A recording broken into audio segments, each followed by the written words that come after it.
No, mga sangkayari po ito. Mayroon pong kababalaghan ngayong nangyayari sa grupo nila PBBM. Mukhang mayroon pong hudas sa loob. Kung sino ang hudas na ito mga sangkay, yan po ang ating pag-uusapan ngayon.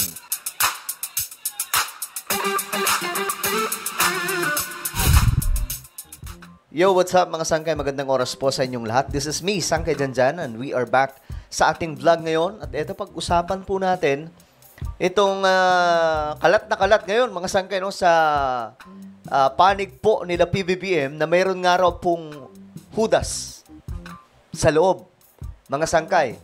At ito, mayroon pong line-up sila PBBM na kung saan, nakaano na, mga sangkay, kumbaga, nakahilera na, may line-up nga po sila eh. 'Di ba sa alyansa, yung alyansa na grupo ni PBBM, kaso nga lang, ito ang nakakagulat. Mayroon pong nagtatanggal dito sa iba pang mga kandidato ng alyansa mga sangkay at isinisingit po yung ibang mga taga-kabila. Ngayon, ito, ang tanong dyan, sino yung hudas sa grupo ni PBBM?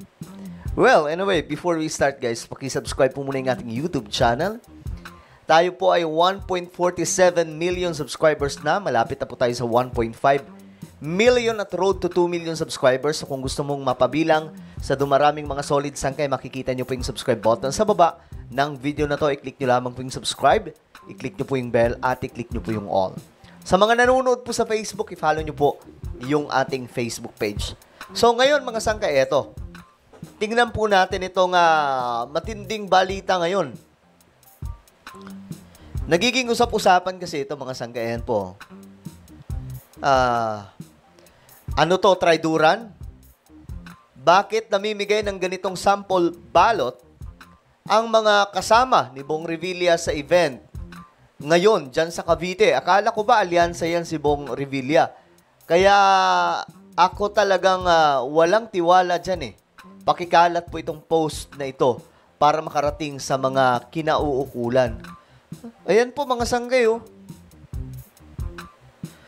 So ano kaya ito, no? Ano ba? May hudas ba sa loob nila PBBM na kunwari kakampi pero may mga nilalaglag? Ayan po nakalagay, oh. Binay, Bong Revilla, Cayetano, may singit, oh, Bongo, Lapid, Marcoleta, singit. Amy Marcos, wala na rin po dapat yan, pero okay lang yan kung andyan. Manny Pacquiao, mayroon pang isa, Philip Salvador. Singit din, Tolentino, Villar. So, sino ang wala, mga sangkay? Tulfo. Diba? Wala si Tulfo, wala si Benhur Abalos. Sino ba ba? Yung iba pang mga kandidato, mga sangkay, wala dito. Bakit may laglagan na nagaganap? Why, oh why? Ayan o, sabi dito may mga nag-comment. Tignan nga po natin yung mga komento dito. May suggestion po sa mga kaloyalist sa admin. Line up po. Line up, ilaglag si Revilla, Tolentino, Villar, Amy, Lacson, Lapid at ipalit natin ang mga pro-impeachment na sinabam. Okay. Wala daw sila Abalos eh. So mga sangkay, yan po ang nangyayari guys. Ano ba? Bakit ito?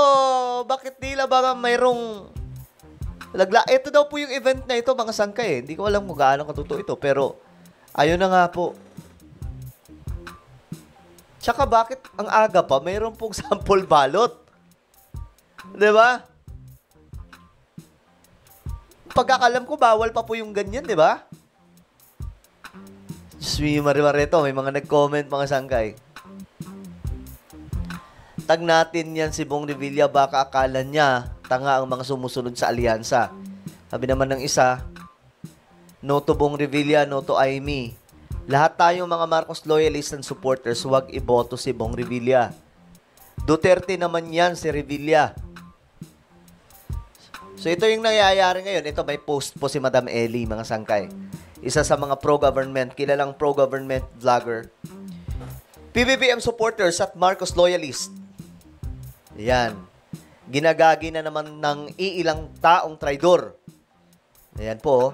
Anong nangyayari sa alyansa para sa bagong Pilipinas? Mukhang another round 2 ng Ayan ang mga sangkay. Lokohan para sa bagong Pilipinas. Dahil ba mabait si PBBM and you really think you people behind Alyansa and your... Ayan na mga sangkay, oh. So may ano yun? May nang mamanipulate sa loob. Sino tong mga to? Sabi dito, too early for a sample ballot for pero mukhang advance kayo dyan sa Bacoor, Cavite.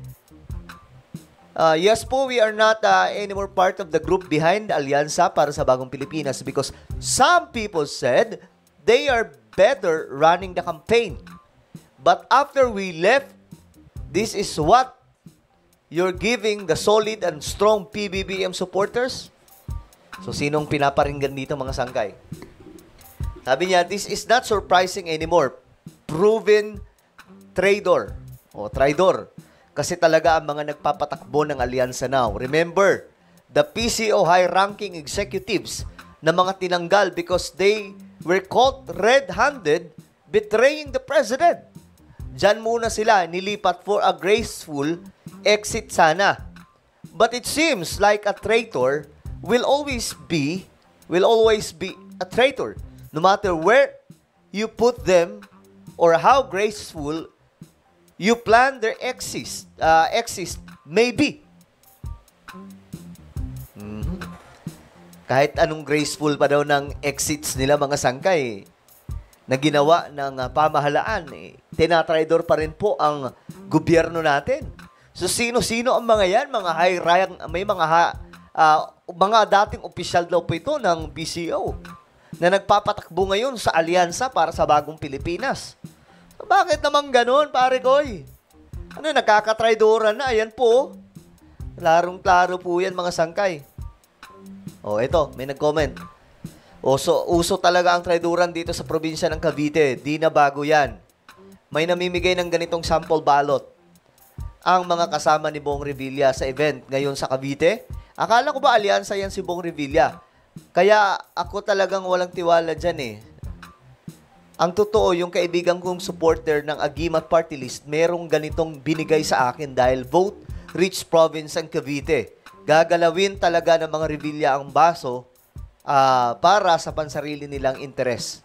Sabi po dito, di umano to mga sangkay ayon po dito. Pero, eto po, isa pong Revilla yung nag-post, nais po nating ipagbigay alam sa ating mga kababayan na wala pang inilalabas na anumang sample ballot patungkol sa 2025 national and local elections ang Team Revilla. Huwag pong maniwala sa fake news. O sabay bawi, mga sangkay. But what do you think, mga sangkay? Mayroon ba talagang hudas sa mga kandidato ng alyansa? O mayroon ba talagang hudas pagdating po mismo sa mga nagpapatakbo nitong kampanya, nitong alyansa ni PBBM? Ito ang problema mga sangkay kasi si BBM na sobrang sabait eh. Kaya nga minsan maiinis ka na lang talaga eh. Ang bait eh. So anong mangyayari dyan? Pababayaan na lang. So sana mabigyan po ito ng aksyon. Ilaglag po, yung dapat ilaglag para talagang magkaalaman na mga sangkay kasi mahirap yung ganito eh. Diba? Well, sa tingin nyo, ano po ang inyong opinion? Just comment down below. Meron po tayong YouTube channel, Sangkay Revelation. Hanapin nyo po ito sa YouTube. Kapag nakita nyo na, i-click nyo po yung subscribe, i-click ang bell, at i-click nyo po yung all. Ako na po yung magpapaalam. Mag-iingat pong lahat. God bless everyone.